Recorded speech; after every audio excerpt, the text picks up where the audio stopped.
Chapter 6. Evangeline, hurry! Jacqueline's loud knocks on the door force me out of my daze. I must ask Gavin if he's seen a difference with my eyes lately. If it becomes obvious to everyone, it could alert Dr. Bourdin again. I'd prefer not to go through another week of tests, and if my pills grow in size or number again, I'll be pegged as having issues. I can only imagine the lies Caroline would spread and my future impacted more. I quickly slip out of my night tee and shorts and put on the polo and pants that Jacqueline picked out. I open the door to find a pair of black boots shoved in my face. Jacqueline taps her foot as I grab the boots from her grip and clumsily slip them on my feet while walking to the hallway. "About time," she yaps as she follows me out. She prefers to be early for mealtimes, unlike me. It's one of the biggest differences between us. She wants to spend free time talking with everyone else. I prefer to spend it in my head to sort out the lies and the truths. If I never met Gavin, I'd be like Jacqueline. But he changed everything for me. We take a sharp right out of our room, entering the hallway that carries us to the cafeteria. We fall in line with the hasty pace of other Proppers C level mates that are also running behind. Since today is the annual archaeological dig for level 17 students, we are handed special breakfast sacks filled with bagels, bananas, tofu slices, and almond milk. "Good morning, Evangeline," the monitor attendee states in a robotic tone as I swipe my wrist under the cafeteria scanner. She doesn't look up from her screen as she hands me a black paper sack filled with breakfast goodies and 2 blue remedy pills. I've never learned her name. In the 3 years I've been in this building, she hasn't once made eye contact with me or tried to say more words than what's required of her. "Good morning, Jacqueline," I hear the monitor say in the same monotone voice behind me. I pause and let Jacqueline catch up with me before we join the rest of our level mates. "Well, I hope that's one job I do not get," I say with a roll of my eyes. Jacqueline agrees with an echoing laugh that bounces off the walls in the concave cafeteria. "Let's not make any trouble this morning, girls." Miss K suddenly appears as though she stepped out of the wall, her high-pitched voice clucking continual warnings. She fills in for the level teachers at every annual dig so she can take all the findings back to the community museum where she works. Known to be strict, she's displayed a distinct distaste for me especially over the years. Jacqueline even comments on how Miss K intentionally seeks me out every time she's around, slinging threatening comments about my attitude or actions. I'm certain I've done nothing to warrant that reaction. "No, Miss K," Jacqueline quickly responds the same time I sweetly say, "Good morning, Miss K." Miss K's cold eyes narrow in on me, displeased with my response no matter how I deliver it. Instead of replying, she looks at Jacqueline, gives a single nod, and walks toward the east wall of the cafeteria, where the other level 17 students gather. Jolene told us she overheard some teachers talking about how Miss K lost her pairing many years ago. One teacher said it was a random accident that Impetus kept quiet. The other teacher said she heard it was at the same time the Lightstone's legend occurred. Either way, the death of Miss K's pairing was due to an unfortunate accident, since he was still reasonably young. The consequences forced her out of the paired living quarters and in with the unpaired, changing her name from Mrs. Henlenbean to Miss K to honor the consistency name rule, A233. In the pairing of 2 community members, the Elders Board will choose a new last name that will represent the 2 members as paired. They shall be called Mr. and Mrs. with their decided new last name to follow the salutation. Unpaired shall be called Mr. or Ms. with their first name to follow the salutation. If a pairing is broken due to death or other unfortunate circumstances, the remaining pairing's name will be changed to follow the rules of the unpaired, with a Mr. or Ms. and their first name following the salutation. Within 1 week of the accident, Ms. K was removed from her role as the cooperative manager and reassigned as the community museum director, which she has done ever since I can remember. Some people say they haven't seen Ms. K smile since all of that occurred. Personally, I can't imagine ever seeing her smile. I loop my arm with Jacqueline's.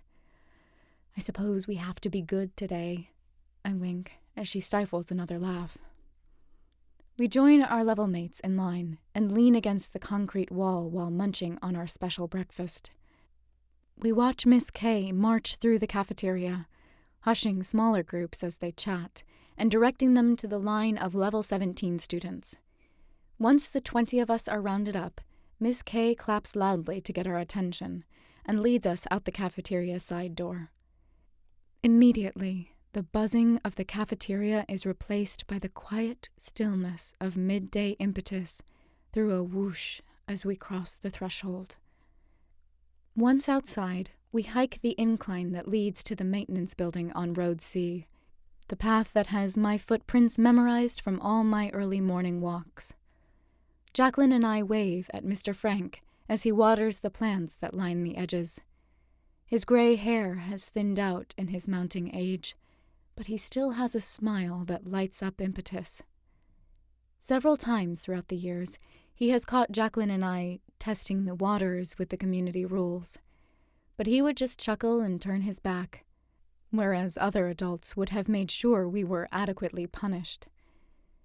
There are rewards for those that can provide proof when a citizen breaks an Impetus rule. Mr. Frank may be one of the few that isn't motivated by personal gain, if it means someone else's punishment. Impetus claims it's for the greater good, a safer community for all, so we are our brother's keeper. But if I had a brother as described in any of the books I've read from the before, I would fiercely defend him before ever considering releasing him to the lions. No temptation would sway me. "Hi, girls," Mr. Frank smiles, waves, and returns to watering the plants, while whistling a melancholy tune that sounds familiar. I could have sworn I've heard Gavin hum a similar one before. Caroline turns around and scrunches her nose at us while flipping her long red ponytail off her shoulder. She leans over to Adeline and whispers something in her ear. Adeline quietly giggles in response. Jacqueline flips her braid off her shoulder, links arms with me, and makes random chatting noises in my ear to mock Caroline. I laugh much louder than I intend to, and immediately cover my mouth. The line stops moving. Ms. K snakes her way to the back where we stand.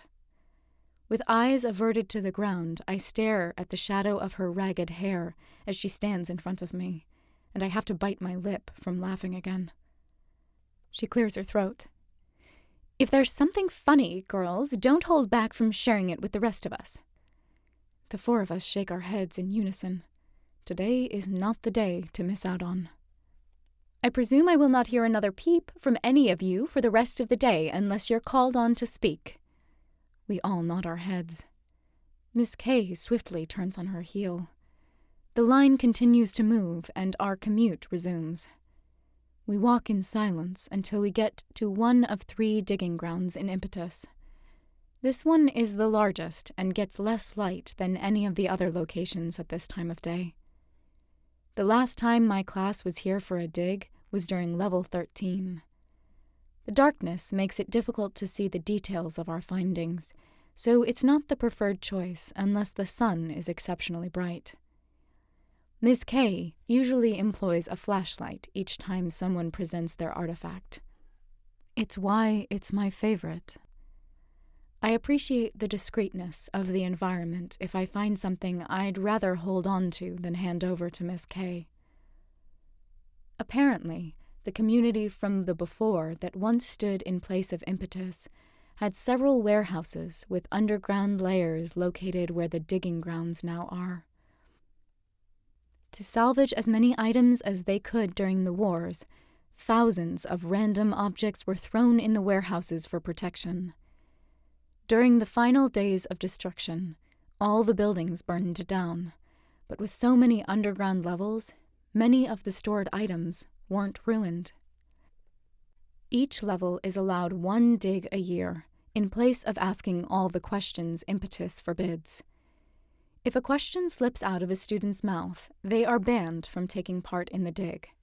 Since it's every student's favorite activity, it's a natural incentive to keep us obedient.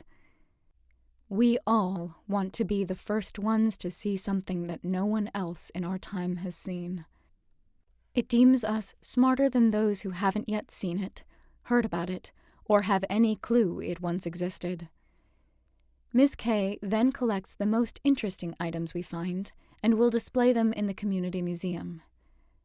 I'm fascinated by the useless possessions people in the before had. Every time we do the digs, or take a field trip through the museum to see what other levels have discovered, the teachers emphasize how saturated the before was by a multitude of items that were continually replaced by newer models or different versions. They couldn't keep up, our level 12 teacher noted during one field trip. Everyone else had something bigger or better on the horizon. Then, mixed with the emotions that existed, they were compelled to compete with and ultimately destroy each other over this rubbish. I mean, like this. It's nothing but pure laziness, he added, pointing to a display card under a bulky boxed machine labeled microwave. Miss K hands out shovels to each of us. Then she rambles through the usual rules, stating that if we find something, it's not ours but the property of Impetus, and if we take anything undocumented, it is punishable by law. When someone finds an item, everyone must stop digging long enough for the student to describe what the object is and their theory on why it played an essential role in the before. For anyone who can match one student's theory with their own educated guess, that student will receive extra credit. When Miss K completes her speech, which I'm sure we could all repeat verbatim, since we've heard it every year, we spread out on the large dirt pile. Jacqueline gives me a thumbs-up sign and takes her standard place by Ethan. Ever since we were little girls, she gravitated toward him, forever talking about how funny he is or filling me in on the times he purposely turned his back on Caroline to talk to Jacqueline instead. If she doesn't become the next Doctor, I wonder if the elders would agree on a match with Ethan. She has many prospective paths, any of which all our female level mates would be happy to receive. I wish mine were as clear. I pick the spot where I lay yesterday. If I squint, I can barely see the lines I drew with my fingers. The rock that kept me company is still there, waiting for my return. Hi again, I whisper to it, sticking the shovel in the ground close to its shell. Within minutes of digging and slinging dirt, my shovel connects with something hard. Strange, since most surface-level items have been found already. I throw my shovel to the side, drop to my knees, and dig with my hands. My fingers grasp a solid artifact, and I hoist it from the dirt. Keeping my hand carefully concealed by the shallow hole, I hold it in my palm and wipe the dirt off with my thumb. The figure has a gray steel frame, 3 large wheels in the back, and 2 small wheels in the front on each side, and a chimney on top. I instantly recognize it. My hand trembles. It's a smaller version of the machine that has been chasing me in my dreams. Every detail is exactly the same as I envisioned it. Deep breaths, Evangeline. Deep breaths. My remedy monitor is moments away from beeping. I can't alert anyone to this. Inhale, exhale. Inhale, exhale. I look around quickly. My level mates are immersed in their digging. Miss K is showing Ryan the most efficient way to shovel. I slide the figure in my pocket and pull my shirt over it to better hide the bulge. For a moment, a shadow at the corner of the maintenance building makes me pause. When I blink, it's gone. Nothing else appears, and no movement occurs. No one noticed my completely unlawful move. I slide the rock into the hole before standing up with it in my hand. Pretending to analyze it, I theatrically shrug and toss it aside. I begin digging again, as though I found nothing yet. I whistle like Mr. Frank and Gavin do, then realize how normal that seems with them, but how overly suspicious it makes me. I have to find something else soon so I can get out of here quickly. My mind is racing. This item was only inches under where I lay yesterday morning. I didn't have to dig deep. Usually, I am intentionally the last student to leave a dig, because I like to learn more about all the discovered artifacts. But this time, I'm unable to focus. When Shailene shouts she found something and launches into her speech, describing the object's details and her theory on its existence, I struggle to concentrate on her words. All I can think is that it once existed. The subject of my nightmares once lived in the before. How could I have known this?